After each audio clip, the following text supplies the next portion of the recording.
12 নম্বর অঙ্ক 12 নম্বর অঙ্কে লেখা আছে f of x কি লেখা আছে f of x equal x to the power 4 কত আছে x to the power 4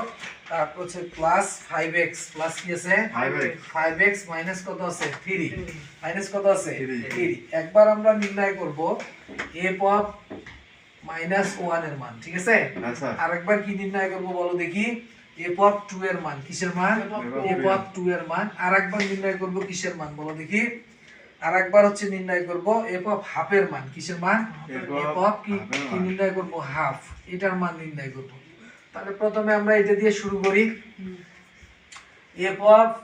x বলতে হচ্ছে f of -1 যেখানে যেখানে x আছে যেখানে যেখানে কি আছে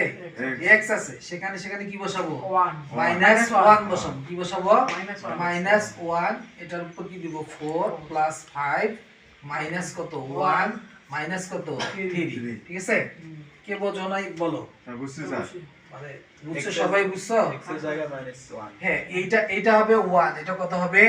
1 এই প্লাসে মাইনাসে কি হবে মাইনাস 5 কে কত 5 এই -3